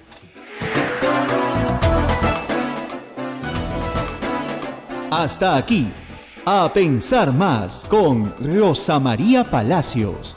Este programa fue producido por la Sociedad Dominica de Medios de Comunicación, Sodomco. Bajar IGB. Y la otra cosa es que Servir dice que no se dejaron 50.000 contratados, sino 17.000. Entonces, alguien le está dando las cifras mal al presidente. Eso es bien grave. O sea, si vas a acusar a tu antecesor, que está muy bien, tienes que acusarlo bien. Y la otra cosa es las cifras mismas, ¿no? Yo escuché en una entrevista en radioprogramas, un enfoque de los sábados, a Martín Vizcarra hace 2 semanas, decir que el gobierno había creado 1 millón, ¿no es cierto?, había beneficiado a 1 millón de personas con agua y desagüe, solo en este gobierno. Ya. Bueno, una gran noticia, ¿no es cierto? El presidente dice que para diciembre van a ser 710.000. Entonces, se nos perdieron 290.000 personas, se los perdieron. Entonces, o es 1 millón o es 710.000. Pero un poco de rigor con las cifras. Me parece muy bien. O sea, lo que están diciendo es que se ha expandido la oferta de agua y desagüe para, no sé, pues, de los 8 millones que no tienen ya, o 7 millones que no tienen ya, es el 10%. Pero no puedes decir, y en 10 años cubrimos la brecha, por ejemplo, o la vamos a cubrir en este gobierno. Pero no puedes jugar con los números así, porque ¿qué pasa? Cuando tú juegas con los números, por eso los periodistas somos tan pesados con los números, pierdes credibilidad. Claro. Es como si yo les dijera ahorita, hay 20 muertos en Venezuela. No hay 20 muertos, pues. Hasta esta hora, la máxima información que tenemos, yo tengo 15 de la mañana. Sí, 15. Sí. Anoche terminamos en 10, hoy día en 15. ¿Por qué? Porque no es lo mismo 10 que 20, pues. Ay, pues 10 son muchos muertos, por cierto. ¿No es cierto? Y no es lo mismo 40 que 400. No es lo mismo. Entonces, la falta de rigor en el mensaje a mí me ponía, la verdad que de muy mal humor, porque a mí me gusta que las cifras estén perfectamente claras. El libro que ha entregado el presidente es aburridísimo. No se imaginan lo aburrido que es. O sea, tiene un montón de fotos, yo se lo hace entretenido, ¿ya? Pero miren, nadie se va a leer eso con calma. Voy a tratar de hacerlo para desentrañar algunos misterios, pero me parecen más unos párrafos llenos de buenas intenciones y de cifras que no ayudan en nada al argumento del gobierno. ¿Es muy técnico? Mira, por ejemplo, en la parte de crecimiento, en la parte económica, señala que el último año, 2016, mitad gobierno Humala, mitad gobierno Kuczynski, creció el país en 3.8. ¿Cómo explicas entonces que ese gobierno que fue pésimo, creció en 3.8 y crece en 2.7? Claro. Ya, eso es lo que el presidente no puede explicar. Entonces no puedes culpar al fenómeno del Niño y al efecto Lavallato sin culpar tu pobre gestión, más el obstruccionismo del fujimorismo. Y estos dos temas los deja afuera. O sea, nuestra gestión no ha sido pobre y el fujimorismo no hizo nada. Todo es la culpa del fenómeno del Niño, todo es la culpa de la inacción de las empresas brasileñas luego de que Lavallato reviente. Cuidado, podría estar poniéndose una soga al cuello, porque estoy seguro que los detractores han comenzado a notar esas falencias, ¿no? Claro. No, pero que cualquiera, porque está escuchando atentamente, sabe de lo que no está diciendo, ¿no es cierto? Entonces, y la otra cosa, pues, es que está bajando la cabeza frente a Keiko Fujimori por enésima vez. Ahora, lo sorprendente es que termine el discurso. ¿Quiénes son los más virulentos en atacar? Los fujimoristas. No, Rosa Bartra, ese discurso no sirve para nada, es más de lo mismo, no sé qué, parece la continuación del gobierno Humala. Entonces, ¿qué pasó acá? Se suponía que ya tenían una tregua, ¿no? El que sea así calmado es Galarreta. Salvo decir que ha sido un año perdido. Gracias a él, lo que yo, ¿no? Es una flor al lado de todo lo que decía. Pues. Claro, claro, está bonito, ¿no? Bueno, y el otro tema del que vamos a hablar hoy día, más adelante, es de Venezuela. Tú lo anunciabas antes de empezar el programa, en el noticiero. Vamos a tratar de explicar para todos nuestros oyentes cuál es el problema en Venezuela. Miren, el gobierno de Maduro terminó muy deslegitimado cuando se elige una Asamblea Nacional, un parlamento, ¿no es cierto?, en el cual, ellos también tienen un parlamento unicameral, en el cual el gobierno no tenía mayoría, ¿ok? Igual como Kuczynski acá, igualito.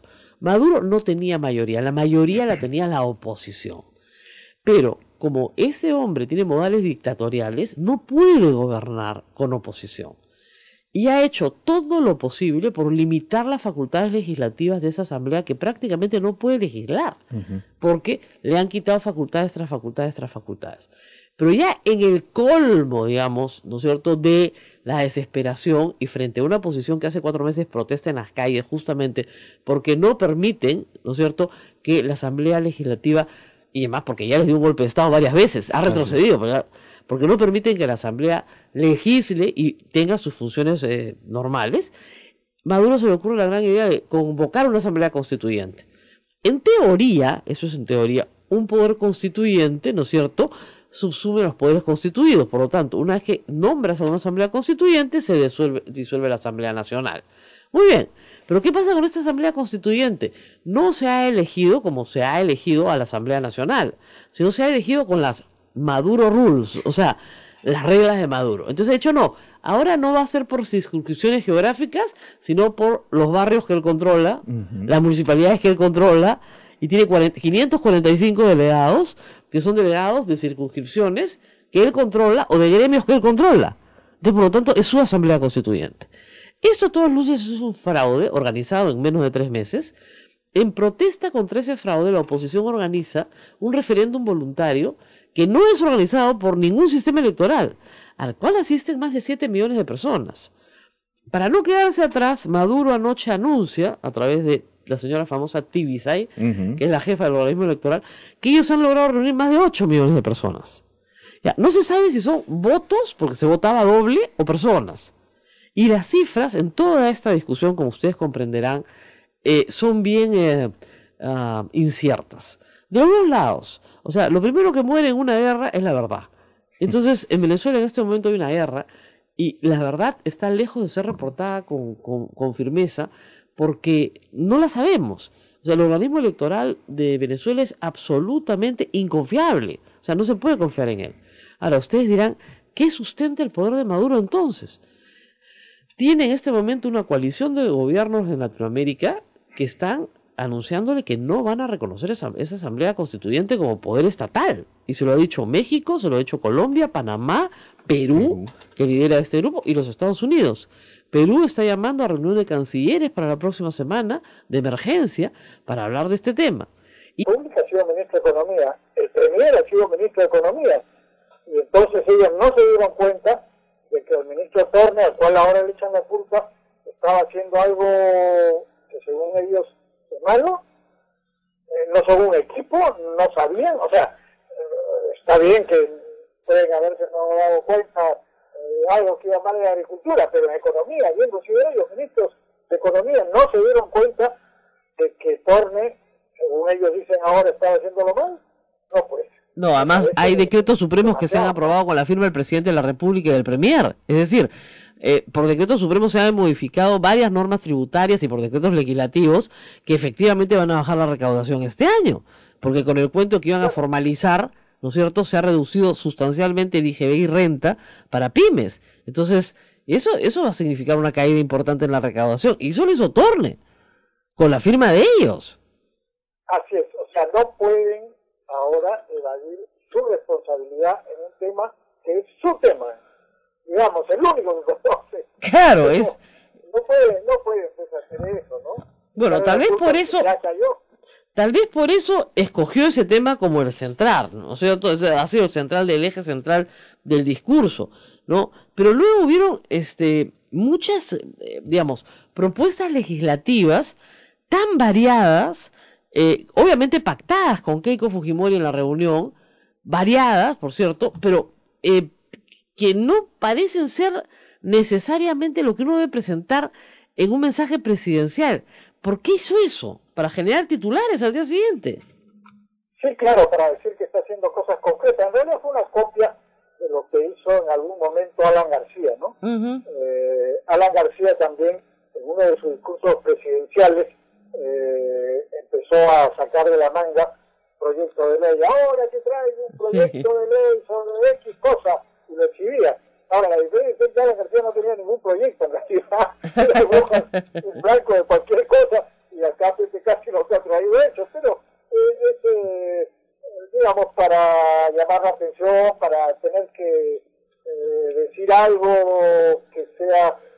menos específico para justificarse. Ahora, de las cosas que han presentado, a mí lo más importante me parece el del Consejo Nacional de la Magistratura, que era una promesa de campaña electoral. Así es. Ahora, eso implica reforma constitucional y un problema medio complicado, aunque no se me ocurre cómo resolverlo. Es decir, sacas a los gremios profesionales y pones al Congreso, pones al Ejecutivo y bueno, y al Poder Judicial, ¿no es cierto? Que ya está con el Ministerio Público y el Poder Judicial. Es decir, los poderes del Estado conforman el Consejo Nacional de la Magistratura, tipo Tribunal Constitucional o tipo BCR. ¿Qué piensas de eso? ¿No se politiza demasiado la elección de jueces? Sí, pero mira, lo que hay ahora es un desastre. Sí, claro. Realmente no creo que pueda haber algo peor. Se trataba de poner a la sociedad civil y en realidad son grupetes más o menos corruptos los que ponen ahí a la mayoría de miembros Así de es. ese consejo. Es un desastre. Había varias propuestas. Había una de transparencia que era con 7 miembros elegidos, en fin, con un mecanismo distinto que se ha planteado. En fin, hay que discutirlo, pero creo que eso es muy importante cambiarlo porque el Consejo Nacional de la Magistratura es el que nombra a los jueces y a los fiscales y el que eventualmente los sanciona, ¿no? Ahora, eso es una cosa de largo plazo. Respecto a eso, que está muy bien que se empiece en algún momento, pero hay que hacer la reforma constitucional, constituirlo, en fin, eso va a tardar. Pero una cosa que me parece muy interesante es esta barbaridad, no sé cómo calificarla, que dijo Kuczynski, que su lucha anticorrupción era extraordinaria y que era reconocida. Sí, sí, yo también me quedé pasmada. O sea, la peor calificación que según todas las encuestas se le da al gobierno es en la lucha anticorrupción. Claro. Es peor que la de Humala, que ya era un desastre. Y lo dice pocos días después de que el propio gobierno ha destituido a las procuradoras, claro, de corrupción de su gobierno, o sea, a la procuradora Príncipe y a la procuradora Ampuero. No hay que discutir si estuvo bien o mal, pero las votaron porque según el gobierno estaban haciendo un mal trabajo. Entonces, claro, ¿cómo puede estar para gloriarse después de que han hecho un excelente trabajo en la lucha anticorrupción si ellos mismos han despedido a las procuradoras? Por favor, ¿en qué país vive? No, esa parte del discurso sí dejó pasmados a todos, porque yo creo que se refería, Fernando, y no lo dijo correctamente, al plan que le entrega la comisión que integra Wagner, Vega, en fin, y que presentan un número de propuestas interesantes que por supuesto no han implementado. O sea, yo creo que se refería al plan, no se refería No, lo que dijo yo lo sé, lo dijo pésimo. Aquí en el Perú tomamos acciones inmediatas, no planes. Y enérgicas contra la corrupción, acciones que han sido reconocidas en otras partes Que sí, del que mundo. son admiradas en todas partes del mundo. Acciones. No se refiere a planes sino acciones. Sí, no, sí. O sea, está bien ser un poco optimista, pero estar tan desapegado de la realidad ya es un exceso, ¿no? Porque como digo, no es que los críticos, los opinólogos, como ellos dicen, no. La inmensa mayoría de la población, según la encuesta de datos, según la encuesta de ellos, dice que lo peor es la lucha anticorrupción. Que la verdad es que está pésima, eso estamos todos de acuerdo. Bueno, Fernando, muchísimas gracias por estar con nosotros unos minutos aquí en A Pensar Más y nos vamos despidiendo, pero regresamos para hablar del tema de Venezuela, por supuesto, con nuestros oyentes. Volvemos. Gracias, Rosa. Gracias a ti.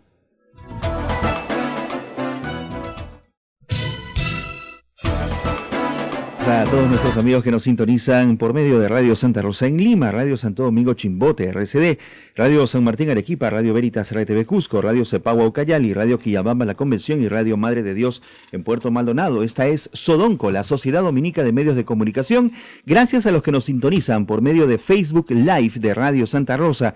A Verónica Vallejos, gracias a Jaime Quejat, gracias Francisco GR, José Antonio Inga Garboso. Gracias también a Juan José Saldarriaga Vázquez, dice, el agredido tiene terror de denunciar a su victimario, con referencia a PPK. A Susana Rosa Mendoza Shin, gracias a María Peña, Dice, pero los fujimoristas evidencian treguas y esta vez lo aplaudieron durante su mensaje. Yo no vi que lo aplaudan, ¿ah? Claro. Bueno. Tampoco, ¿ah? Sí, no, así, tampoco. Sí, pues, ¿no? Tampoco. York Ponce de León, buenos días, saludos desde New Jersey, aquí pendientes del programa. Y Susana Rosa nos dice, hay que analizar las declaraciones de Galarreta desde la psicología. Hay mucha patología en él y en sus principales voceros, por ejemplo, Becerril. Bueno, antes de pasar al tema de Venezuela, contarles una experiencia muy bonita el día 28 de julio, que no es el mejor día, por supuesto, para trabajar, pero así nos toca. Después de haber cubierto todo el mensaje en la República y aquí, donde estuvimos con Abel unos minutos, pues en la noche, a las 8 de la noche, hubo una cita grande en la Feria del Libro y fueron más de 500 personas a la sala más grande que tiene la Sala Blanca Varela. Augusto Álvarez y yo presentamos este libro que hemos escrito juntos con Juan Carlos Tafur fuera del aire, como contamos la semana pasada. Juan Carlos tenía un viaje muy urgente y no pudo ir, un viaje de trabajo, ni siquiera de placer, y entonces lo presentamos los dos. Y luego, bueno, fue una larguísima cola de gente que quería el libro firmado. Entonces, bueno, creo que se vendieron muchos libros, así que ha sido un éxito muy grande. Bueno. Hemos salido de noche ya éramos los últimos en salir de la feria porque seguíamos firmando libros, Augusto y yo, pero muy bien organizada la feria, muy bien organizada las colas, la gente, mira, todo lo hacían fluir muy rápido para que se pueda atender al mayor número de personas posible. Una pena que estuviéramos Juan Carlos, ¿no? Al público en broma le decíamos que les íbamos a dar la dirección de su casa para que él personalmente les firmara los libros. Pero bueno, gracias a todos, según la editora, es posible que se reimprima, así que ha sido una buena venta, supongo. Y hay algunas personas que se quejan en provincias y dicen que no ha llegado, en Amazon, que todavía no se vende. Fíjense, yo soy una pobre autora, estas cosas las ve la editora, la editorial. Y también que algunas librerías no lo tienen. Yo presumo que como esto entró a la feria recién el 27, o el 26 en la noche, yo creo que esto va a comenzar a moverse ya esta semana, ¿no? Antes de que lo pirateen, ciertamente. Pero bueno, vamos al tema de Venezuela. The Economist, la revista prestigiosísima, The Economist, pone en portada Venezuela in Chaos, Venezuela en el caos.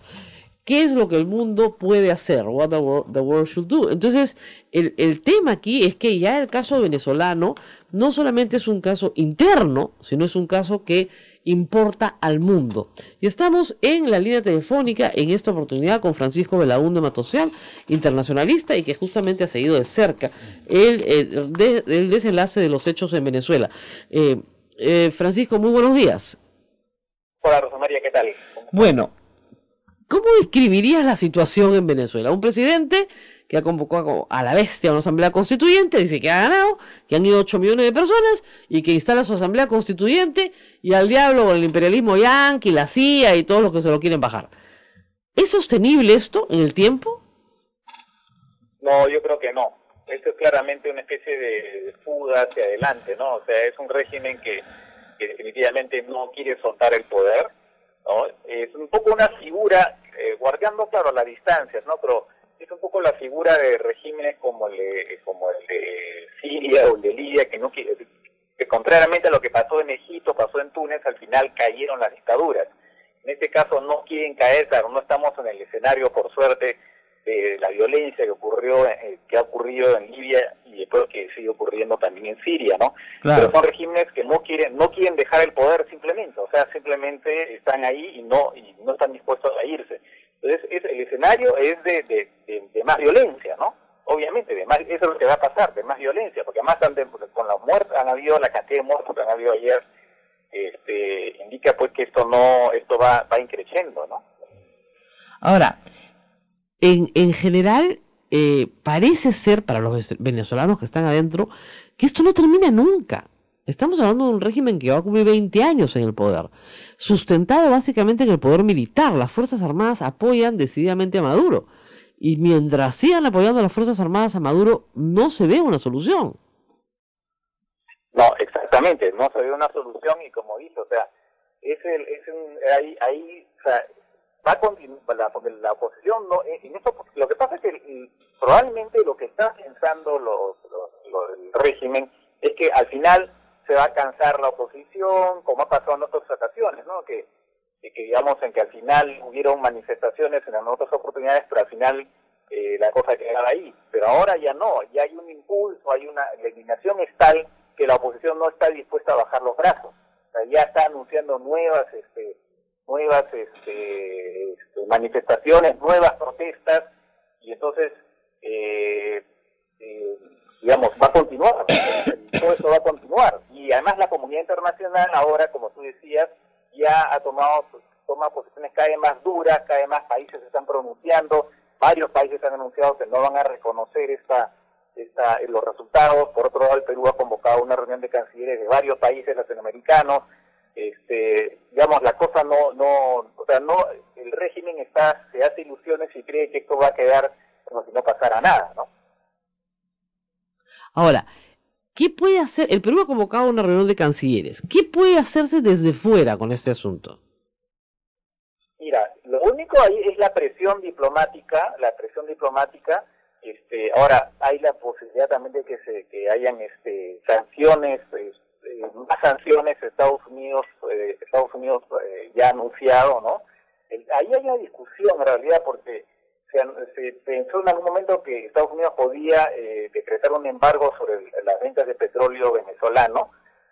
Sin embargo, no ha habido voces, creo que lo comentamos la última vez, como Moisés Naim, que es este comentarista venezolano muy conocido, este escritor venezolano muy conocido, y otros que han dicho que sería un error y que eso sería más bien favorecer al régimen. Entonces, no es claro todavía si es que Estados Unidos podría aplicar esa especie de sanción que se hace como una sanción máxima, ¿no? Porque ahí sí... Claro, pero, digamos, el jefe de la CIA en los Estados Unidos le ha dado de comer, pues, a Maduro, diciendo que ya está negociando con México y con Colombia, ¿no? Digamos, le dan toda la vida algo que comer para que el hombre anuncie una invasión del imperialismo yanqui. Y alguna base popular tiene, pequeña, pero la tiene. Tiene todavía un poco de popularidad, que la nutre además todavía con el poco dinero que tiene, ¿no? Todavía algo de programas sociales. Y no sabemos si van a aplicar finalmente la Carta Democrática o no. Hay un pacto entre todos los países de la OEA para intervenir en situaciones de este tipo. Entonces, por supuesto, Estados Unidos, en un acto de enorme torpeza, el jefe de la CIA ha anunciado pues sanciones contra los venezolanos, con lo cual le ha dado discurso a Maduro. Pero de nuevo, ¿en qué sustenta su poder Maduro? En las Fuerzas Armadas. Toda dictadura se sustenta en las Fuerzas Armadas. Las Fuerzas Armadas están a su lado. Se dice que son sumamente corruptas, que Maduro ha podido corromperlas más, de tal manera que estas Fuerzas Armadas absolutamente corruptas desconocen la Constitución y la ley, y lo que reconocen es el poder del dinero en el cual sustentan hoy su apoyo a Maduro. Entonces, ese es el tema de fondo. Estamos hablando de corrupción. Por supuesto, no se ha explicado nada de lo de Odebrecht en Venezuela, porque durante el gobierno de Chávez y de Maduro se calcula que han coimeado por más de 96 millones de dólares. Eso no lo explica Maduro, por cierto. Y además, tenía unas cifras acá alucinantes. Tienen 720% de inflación. Y su crecimiento este año, ¿ustedes saben de cuánto es? Menos 12%, menos 12%. Cifras del Fondo Monetario Internacional, porque ese es otro problema. Trabajar con cifras en Venezuela ahorita es casi imposible. Hay encuestas que le dan 80-85% de repudio a Maduro. Entonces, con el 80% de repudio popular, tú deberías estar yendo a tu casa, ¿no? Pero se sostiene en el apoyo militar. Y lo que hemos visto ayer es unas ciudades militarizadas y batallas campales, gente armada, mucha gente armada que termina en enfrentamientos a tiros, y anoche se reportaban 10 muertos, hoy en la mañana la cifra ascendía a 15 en un reporte que he escuchado en RPP. Entonces, ya con 15 muertos tú no estás hablando de una alegre jornada electoral, ¿no? De ninguna manera. Vamos a una pausa y volvemos. Esto es A Pensar Más con Rosa María Palacios. Sodomco, Sociedad Dominica de Medios de Comunicación.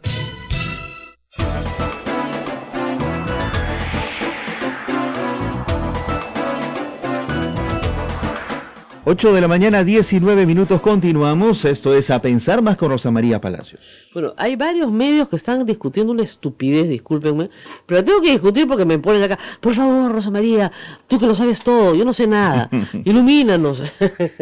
Es verdad lo que ha publicado Exitosa sobre la década 18 del hijo de la ministra. Miren, la ministra Martens no era ministra cuando su hijo, con todo derecho, como cualquier joven peruano, postuló una beca de posgrado. No a la beca 18, que es para gente que no tiene plata, sino a la beca Presidente de la República. Vas a Pronavec, te presentas. Si cumples con los requisitos, te la dan. Si no cumples con los requisitos, no te la dan. Como no cumplía con los requisitos, no se la dieron. Esa es toda la noticia. Lo que pasa es que hay una funcionaria que han despedido, que alega que la han despedido por esa razón. Meses después, esto sucedió el año pasado. Claro. Y la han despedido ahora por esa razón. Y obviamente estos periodicuchos, pues, discúlpenme, ya no está Juan Carlos Tafur, tiene que vender cualquier cosa, ¿no? Pero no merece ni el más mínimo comentario, ¿no? Cualquier joven peruano mayor de edad, y mamás ponen como si los hijos fueran, pues, retrasados mentales, ¿no? La ministra hizo postular. No, postula, pues. O sea, todo el mundo hace que sus hijos tomen sus propias decisiones, ¿no? Y si no toman sus propias decisiones, no los has criado bien, pues, ¿no? Así de fácil. Hizo postular una maravilla. No era ministra, el hijo no estaba postulando a beca 18, todo mal. Ni es beca 18, ni era ministra, ni era un menor de edad. Y por último no la agarró tampoco. Y por último no la agarró. Pues, ¿qué clase de noticia es esa?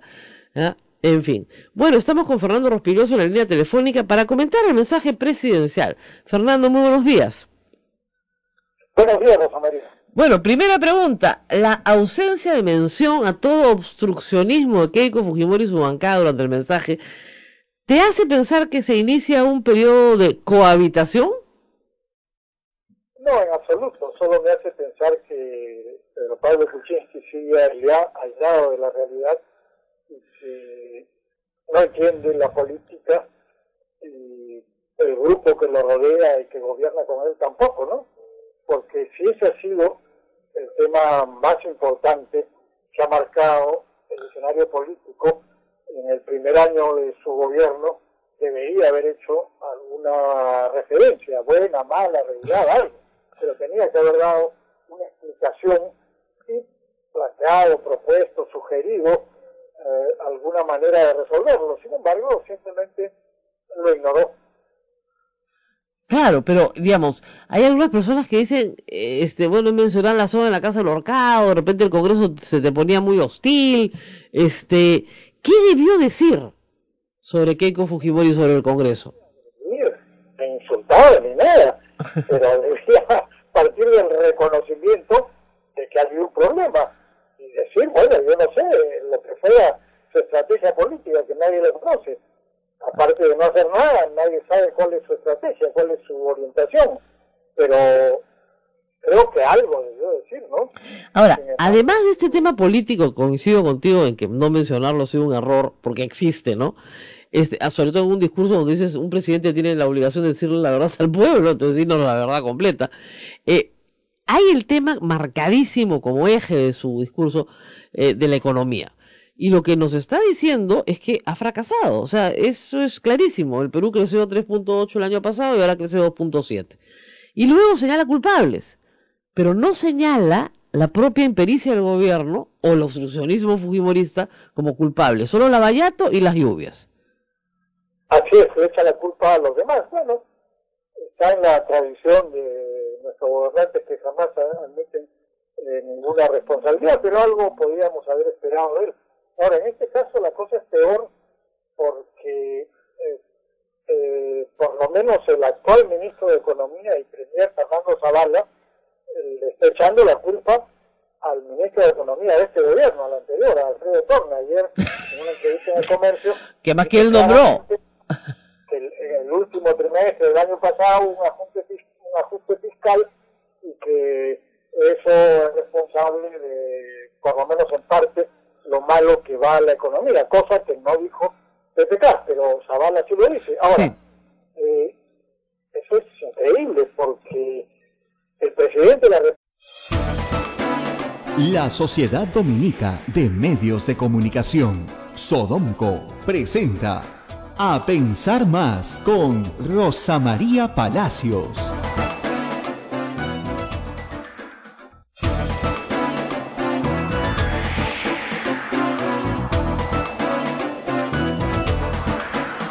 8 de la mañana, 00 minutos. Amigos, bienvenidos. Esto es A Pensar Más. Hoy lunes 31 de julio del año 2017. El apéndice del mes de julio, ¿no? Terminó julio.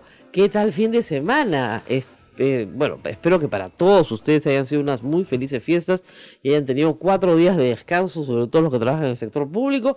En cambio, para nosotros, como siempre digo, 28 de julio es el peor día del año. Sí. Y no les digo, pues 29, que hay que transmitir también casi todo el día. Así que contentos, agotados, pero contentos. Acá estamos de regreso para tratar de regresar a la normalidad, ¿no? Pero es una normalidad compleja porque ya tenemos al presidente de la República como que haciendo pues el trazado de la cancha, sí. y además tenemos un problema internacional de Venezuela que vamos a hablar largamente, como ustedes ya han escuchado en el noticiero. ¿Qué te pareció el mensaje, tú que estabas acá? A ver, acá y allá. Coincido plenamente con lo que tú opinas ese día. Muy desordenado. Muy desordenado. Totalmente. Las ideas estaban dispersas. No había, digamos, una articulación precisa entre lo que era un mea culpa, lo que es promesa y lo que significa realmente una acción a tomar en adelante. No, además, ya, digamos, reparto culpas. A ver. Cuando tú haces reparto culpas, bueno, tienes que hacer una enumeración pues, de todos los culpables, ¿no? ¿Ya? Y Keiko Fujimori no era culpable. Entonces, ¿qué? Galarreta, no mencionó al Congreso. No mencionó al Congreso. Sí. Galarreta, de hecho, este ha sido un año perdido en una entrevista. ¿Pero perdido por culpa de quién? O sea, ¿quién es el que se ha bajado ministros? O sea, yo decía, y claro, ¿qué es lo que te está anunciando el presidente al no anunciarlo? Que vamos a lo que se llama en Francia una cohabitación. No es una convivencia, ¿no? Sino que vivimos en la misma casa, ¿no es cierto? No nos peleamos porque, bueno, nos bañamos pues en el mismo caño, comemos en el mismo plato, pero no somos parientes, si quieres ponerlo. Es una cohabitación, ¿ya? Cada uno con su vida, cada uno por su lado, pero vamos a vivir en la misma casa. Lo cual no me parece una mala opción política si es que es explícita, ¿ya? Pero no llega ni a hacerlo, ¿no? El anuncio de estos 5 proyectos de ley, que en realidad uno es de reforma constitucional y es bien complicada, hay que leerla con pinzas esa reforma, ya espero esta semana podérselas explicar. Son proyectos pactados con Keiko Fujimori cuando fue a visitar al presidente de la República. Así es. Que son de todo tipo, ¿no? Desde las inspecciones de Sunafido, el recojo de la basura y la reforma del Consejo Nacional de Magistratura. No hay mucho orden en la materia de reforma. No hay mucho orden en la asignación de culpas. Y luego el eje central del discurso, que es importante, es cómo hacemos para que la economía de los peruanos mejore, porque la economía de los peruanos no está bien, la plata no alcanza, y ellas a fin de mes con la lengua afuera, no hay capacidad de ahorro en las familias. En este momento no hay capacidad de ahorro en las familias. Entonces, ¿cómo hacer para lograr satisfacer un poquito más, ¿no es cierto?, esa necesidad de que el que tiene que llegar a fin de mes a pagar su crédito lo pueda pagar? Y esa parte fue una especie de yo espero que, ¿te das cuenta? Que es muy bonito, yo también espero, ¿no? Entonces el presidente nos ha anunciado 12 proyectos de inversión privada muy grandes, no los nombró. 4 minas grandes sí las nombró, pero que no son tan grandes pues como las Bambas tampoco, ¿no? Y una gran expansión del gasto público en la reconstrucción del norte, en los Juegos Panamericanos, ¿no es cierto? Y en el programa de agua y desagüe. ¿Ya? Y iban sumando pues los miles de millones, ¿no? Y que con eso, ahora, su primer proyecto, que era sacar adelante el aeropuerto de Chinchero, se cayó, ¿no es cierto? Si no ha podido sacar un aeropuerto en provincia, ¿cómo va a sacar todo lo demás? Lo que no nos explicaba era cómo. Nos alegra que el metro de Lima ya se resolvió el pleito que había con el contratista, que el aeropuerto por fin se ha hecho la adenda número 10, creo 12 al contrato, y por fin se logra hacer el aeropuerto. ¿Ah? Para el aeropuerto de Lima, sí. Que es muy urgente. Así es. No solamente es muy urgente para Lima, y eso quiero que lo entiendan en todas las provincias que me escuchan en el país. Si tú estás saliendo, por decirles, no sé, de Arequipa a Lima, y te sientan 45 minutos en el avión porque no hay pista de aterrizaje en Lima, entonces tú en Arequipa tienes un problema también. Tú en Cusco, en Tacna, en Moquegua, donde estés, vas a tener un problema porque no hay pista despejada en Lima. Y lamentablemente hoy en el Perú no tenemos todavía un sistema que no pase por Lima. Porque yo podría viajar, por ejemplo, de Chiclayo a Arequipa, sin pasar por Lima. Claro. ¿Ya? Ese servicio no hay. Yo podría hacer un Chiclayo-Cusco, que sería una ruta turística bien interesante, ¿no es cierto?, para ir a Cuelap, y de ahí me voy a Chiclayo, tomo mi avión y me voy a Cusco. Pero es una ruta de turismo interno, no es una ruta de los turistas que vienen desde el Exactamente. exterior. Lo que pasa es que nosotros no tenemos todavía un sistema articulado Ajá. que no pase por Lima. Así es. Entonces, mientras no lo tengamos, necesitamos un aeropuerto mucho más grande en Lima, porque si no tenemos pasajeros. A mí me ha pasado en el último año estar sentada, no se imaginan, en Puerto Maldonado, en Arequipa, en Cusco, en Piura, en Trujillo. Tenemos que esperar un momento porque no nos dan pase en Lima. Y claro, si el avión despega y no lo deja de aterrizar, va a estar dando vueltas en el aire por gusto, gastando gasolina por gusto, es un disparate. Entonces, tiene que tener la autorización. Y como digamos, el vuelo más largo que tenemos en el Perú es a Iquitos, que es 2 horas, casi todos los demás vuelos son de 1 hora. Entonces, una vez que el avión despega, ya tiene que tener pista de aterrizaje. Claro. ¿Ya? Entonces, sí, la verdad es que eso me parece que es parte de las promesas del presidente que nos animan, ¿no? Pues esos son miles de puestos de trabajo, eso es crecimiento. Porque además hubo un tema de la crítica al gobierno de Humala, que es lo que piden desesperadamente los fujimoristas y los amplistas. No sé por qué le tienen tanta rabia, pero en fin. Y lanza 2, que la recaudación ha bajado y que le dejaron 50.000 puestos de trabajo contratados. Y ahí hay 2 problemas. Inmediatamente Luis Alberto Arias, ex jefe de SAT y también de SUNAT, salió a decir, oye, esas no son las cifras, ¿ah? La recaudación no ha bajado. Lo que va a bajar la recaudación el próximo año, cuando se apliquen las medidas que Torne ha aprobado.